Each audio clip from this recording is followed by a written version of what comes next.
Sir എന്ത് കണ്ട് നിന്ന് അല്ലെങ്കിൽ നാടകം കണ്ട് റിഹേഴ്സൽ ക്യാമ്പിൽ പോയിട്ട് നടന്ന ഒരാളാണ് അല്ലേ? അവസരോചിതമായിട്ട് ഒരു അവസരം കിട്ടിയതാണ്. ഒരിക്കലെങ്കിൽ ഈ ഓഡിറ്ററായിട്ട് അല്ലെങ്കിൽ വേറെ സാറ് PG ആണെന്നൊക്കെ പറയുമ്പോൾ തന്നെ അതിശയമുണ്ട് പല ആൾക്കാർക്ക്.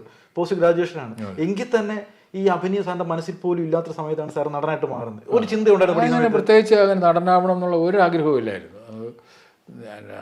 പിന്നെ അച്ഛൻ അധ്യാപകനായിരുന്നു, സ്കൂളിൽ അധ്യാപകനാണ്.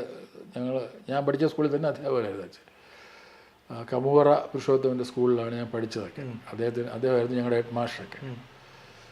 അപ്പോൾ അവിടെ എല്ലാ വർഷവും ഒരു നാടകം കളിക്കും അവസാനമാകുമ്പോൾ. ഫെസ്റ്റിവൽ, ആർട്സ് ഫെസ്റ്റിവൽ എന്ന് പറയും.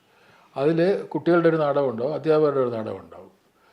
അപ്പോൾ മിക്കവാറും അധ്യാപകരുടെ നാടകത്തിൽ അച്ഛനും കാണും അഭിനയിക്കുക. കുട്ടികളുടെ നാടകം ചെയ്യുന്ന, അതിൻ്റെ സംവിധാനം ചെയ്യുന്ന കൂട്ടത്തിൽ അച്ഛൻ കാണും. അപ്പോൾ അങ്ങനെ അച്ഛന് നാടകമായിട്ട് ചെറിയ താല്പര്യമൊക്കെ ഉണ്ടാകും. വലിയ നടനൊന്നും അങ്ങനെയൊന്നുമല്ല, താല്പര്യമുള്ള ആളായിരുന്നു. ആ താല്പര്യം പിന്നീട് എനിക്ക് വന്നതാണോ എന്നറിയില്ല. എനിക്കങ്ങനെ ഞാൻ ഈ അവസാന അന്ന് 11th ആണ്, ഇന്നല്ലേ 10th, അന്ന് 11th സ്കൂളിലാണ്. അപ്പോൾ 11ാം ക്ലാസ്സിൽ പഠിക്കുമ്പോൾ അവസാനത്തെ വർഷം ആ സ്കൂളിലെ നാടകത്തിൽ ഞാനും പങ്കെടുത്തു. അതാണ് ആദ്യത്തെ നാടകം എന്ന് പറയുന്നത്. അത് 67ലാണ്. അത് TN ഗോപനാഥൻ നായരുടെ നാടകമാണ്. മൃഗം എന്നാണ് നാടകത്തിൻ്റെ പേര്. അതിലൊരു കാമുകനായിട്ടൊക്കെയാണ് അഭിനയിച്ചത്, ഒരു മെഡിക്കൽ വിദ്യാർത്ഥിയായ കാമുകനായിട്ട്. അന്ന് ഇതെന്താണെന്നൊന്നും ഒരു പിടിയുമില്ല, അഭിനയത്തെക്കുറിച്ചൊന്നും ഒരു ധാരണയും ഇല്ലാത്ത സമയത്ത് അങ്ങ് ചെയ്തു. പക്ഷേ നാടകം നന്നായി, ആൾക്കാർക്കൊക്കെ ഇഷ്ടപ്പെട്ടു. പിന്നെ ഒരു കോൺഫിഡൻസ് മനസ്സിലേക്ക് വന്നു അല്ലേ? അപ്പോൾ കോൺഫിഡൻസ് എന്ന് പറയാനില്ല. പക്ഷെ പിന്നെ അടുത്ത കോളേജിൽ പോയപ്പോൾ ഇതുപോലെ നാടകം കളിക്കാൻ അവസരം കിട്ടി. അത് PJ ആൻ്റണിയുടെ ഒരു തമാശ നാടകമായിരുന്നു, സെറ്റയറായിരുന്നു, കല്യാണ ചിട്ടി എന്ന് പറയുന്നത്. അത് കഴിഞ്ഞാൽ പിന്നെ കോളേജ്, ഒരു വർഷം കളിച്ചു. ആദ്യത്തെ വർഷം, കോളേജിൽ ആദ്യത്തെ വർഷം, പ്രീ യൂണിവേഴ്സിറ്റിയാണ് അന്ന്. പിന്നെ ഡിഗ്രിക്കും ഇല്ല, പോസ്റ്റ് ഗ്രാജുവേഷനും നാടകങ്ങളൊന്നും ചെയ്തിട്ടില്ല. പിന്നെ ഈ ഓഫീസിൽ ജോയിൻ ചെയ്തതിന് ശേഷം PNT ഓഡിറ്റ് എന്ന് പറയുന്നതാണ് അന്നത്തെ ഓഫീസ്. കടമ്പനിട്ട രാമകൃഷ്ണനൊക്കെ വർക്ക് ചെയ്തിരുന്ന ഓഫീസാണ്. ഞാൻ ജോയിൻ ചെയ്യുമ്പോൾ കടമ്പനിട്ട രാമകൃഷ്ണനായിരുന്നു ഞങ്ങളുടെ റിക്രിയേഷൻ ക്ലബിൻ്റെ സെക്രട്ടറി. അപ്പോൾ ആ പുള്ളി ഈ സാഹിത്യകാരനൊക്കെ ആയതുകൊണ്ട് ഒരുപാട് കലാകാരന്മാരും സാഹിത്യകാരന്മാരും ഞങ്ങളുടെ ഓഫീസിൽ വരുമായിരുന്നു. അവരുമായിട്ട് ഒരുപാട് ഇടപഴകാനുള്ള അവസരമൊക്കെ കിട്ടി. അങ്ങനെ സാഹിത്യത്തോടും കലയോടും ഒക്കെ ഒരു താല്പര്യം ഉണ്ടായത് ആ ഓഫീസ് ജോയിൻ ചെയ്തതുകൊണ്ടാണ്. പിന്നീടാണ് നമ്മൾ ഈ നാട്യഗ്രഹം ഉണ്ടാക്കുന്നതും അതുമായിട്ട് അഭിനയം ഒരു ജോലിയായിട്ട് തിരഞ്ഞെടുക്കുന്നത് അല്ലേ? അഭിനയം അത് നാടകമാണെന്ന്, വേറെ ഒന്നുമില്ല, വേറെ സിനിമ സംഭവമേ ഇല്ല. ഒന്നും അങ്ങനെ ഈ മതിലുകൾ എന്ന് പറഞ്ഞ സിനിമയിലേക്ക് ഒരുപാട് ഇന്റർവ്യൂ പറഞ്ഞാണ്, അതിലേക്ക് എങ്ങനെയാണ് സാർ എൻ്റർ ചെയ്യുന്നത്? മതിലുകൾ ഈ നാടകത്തിൽ ഞാൻ അഭിനയിച്ചുകൊണ്ടിരിക്കുന്ന സമയമായിരുന്നു. ഞങ്ങളുടെ നാടക സംഘം എന്ന് പറയുന്നത് നല്ല നാടക സംഘമായിരുന്നു നാട്യഗ്രഹം എന്ന് പറയുന്നത്. അപ്പോൾ അതിൽ അലിയാർ ഉണ്ടായിരുന്നു നാട്യഗ്രഹത്തിൽ. അപ്പോൾ അലിയാർ സാറ് ഈ അടൂർ സാറിൻ്റെ ഒരു എല്ലാത്തിനും സഹായിക്കുന്ന ഒരാളായിരുന്നു. അപ്പോൾ ഈ മതിലുകൾ അറിയാമല്ലോ, കഥ അറിയാം സാർ പറഞ്ഞവർക്ക് പേരില്ലാത്തൊരു കഥ അല്ല. മതിലുകൾ എന്ന് പറയുന്ന കഥ ബഷീർ ജയിലിൽ കിടക്കുന്ന കഥയാണ്. സാർ ചെയ്ത വേഷം പറഞ്ഞത് ബഷീർ ജയിലിൽ കിടക്കുന്ന കഥയാണ്. അപ്പോൾ അതുകൊണ്ട് തന്നെ ജയിൽ മാത്രമേ ഉള്ളൂ. അപ്പോൾ ജയിൽ പുള്ളികളും ജയിൽ വാർഡന്മാരുമാണ് അതിലെ കഥാപാത്രങ്ങൾ. അതിൽ ജയിൽ പുള്ളി ആകാൻ ഒരുപാട് പേര് വേണം. അപ്പോൾ സ്വാഭാവികമായിട്ടും തിരുവനന്തപുരത്തുള്ള നാടക സംഘത്തിലെ ആൾക്കാരെയാണ് അതിനെ സെലക്ട് ചെയ്തത്.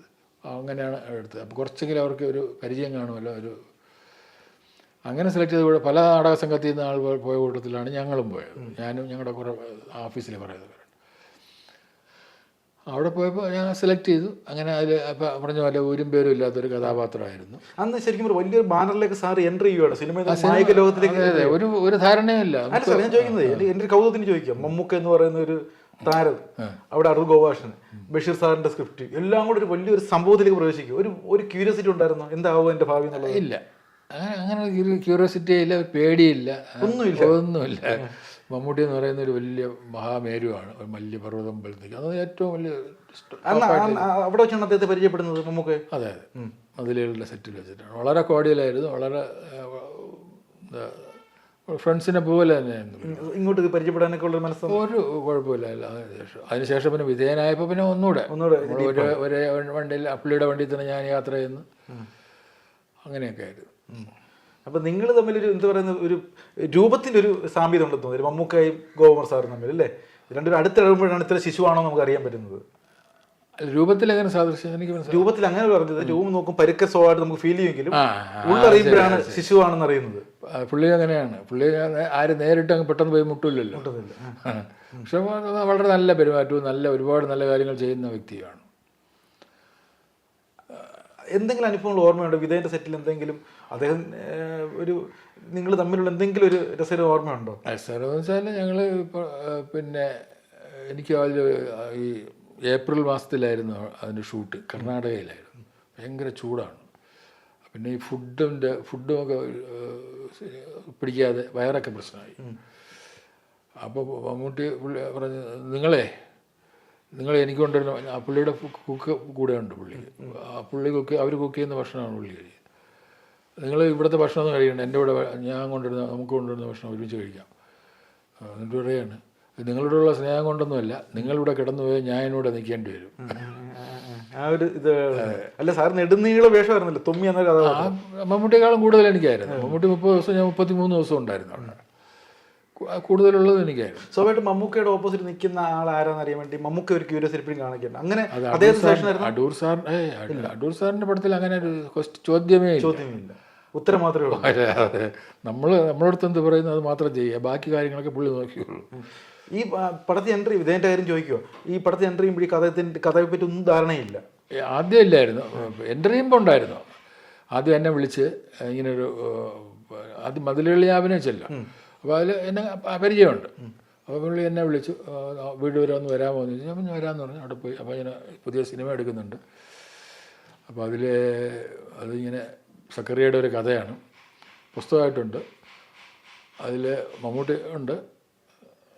അതിലൊരു വേഷം അവവാറ് ചെയ്യണം എന്നാണ് വിചാരിക്കുന്നത്. അപ്പോൾ ഞാൻ വിചാരിച്ചത് മതിലുകളിൽ പോലെ ഒരു പേരും ഇല്ലാത്ത ഏതെങ്കിലും വേഷമായിരിക്കും. മമ്മൂട്ടി ഉണ്ടല്ലോ, അപ്പോൾ മമ്മൂട്ടിക്കല്ലേ പ്രധാന വേഷം വരും. എനിക്ക് കഥയും അറിയില്ല. പിന്നെ ഞാൻ ചെയ്യാൻ സാർ അത്. അപ്പോൾ ഞാൻ ഇറങ്ങാൻ സമയത്ത് ഞാൻ ആ പുസ്തകം വാങ്ങിച്ചൊന്ന് വായിച്ചോട്ടെ എന്ന് ചോദിച്ചു. കാരണം ഈ പുള്ളിക്ക് ഈ കഥ നേരത്തെ വായിക്കുക, സ്ക്രിപ്റ്റ് നേരത്തെ ആർക്കും കൊടുക്കുന്ന പ്രശ്നമില്ല. എനിക്കായാലും ശരി മമ്മൂട്ടിക്കായാലും ശരി സ്ക്രിപ്റ്റ് ഒന്നും കൊടുക്കുന്നില്ല. പുള്ളി ഇല്ല എത്ര ടേക്ക് വേണമെങ്കിലും നിങ്ങൾക്ക് എടുക്കാം. ഇദ്ദേഹത്തിന്റെ ഈ കടുകെട്ടിയ സാധനങ്ങളല്ലേ നമ്മൾ കോമൺ, അത് അതുപോലെ പറയും വേണം. പുള്ളി മനസ്സിൽ എന്തോ ഉദ്ദേശിച്ചിരിക്കുന്നത് പുള്ളി റെൻഡർ ചെയ്യുന്ന ഒരു രീതിയാണ്, അതുപോലെ പറയും വേണം. അതൊക്കെ പറഞ്ഞു റെൻഡറിംഗ് ഒക്കെ പറഞ്ഞു അതെല്ലാം പുള്ളി എന്തായാലും ഒരുപാട് ടേക്കൊക്കെ എടുത്തായിരുന്നു. എന്തായാലും എനിക്കങ്ങനെ ഭാഗ്യത്തിന് എന്തോ ഒരുപാട് വേണ്ടി വന്നിട്ടില്ല. ഞാൻ ആദ്യത്തെ ഇത് തന്നെ ആ ട്രാക്കിൽ ആണെന്ന് പുള്ളിക്ക് മനസ്സിലായി. അപ്പോൾ വലിയ കുഴപ്പമില്ലായിരുന്നു എനിക്ക്. മമ്മൂട്ടി ഓഫ് കോഴ്സ് മമ്മൂട്ടി വലിയ ഗ്രേറ്റ് ആയിട്ടുള്ളൊരു ആക്ടറല്ലേ. മമ്മൂട്ടി നന്നായിട്ട് ചെയ്തിട്ടുള്ളൊരു സിനിമയാണ് വിധേയൻ എന്ന് പറയുന്നത്. എങ്കിലും തിയേറ്റർ വിട്ടിരുന്ന തൊമ്മി എന്ന് പറയുന്ന സംഭവമാണ് നമ്മുടെ മനസ്സിൽ കുറച്ചും കൂടെ. തൊമ്മിയാണ് അതിൽ പ്രധാന കഥാപാത്രം. തൊമ്മി ആ കഥയുടെ പേര് തന്നെ അങ്ങനെയാണ്, ഭാസ്കര പട്ടേലരും എൻ്റെ ജീവിതവും എന്നാണ് കഥയുടെ പേര്. അത് തൊമ്മിയുടെ കഥയാണത്.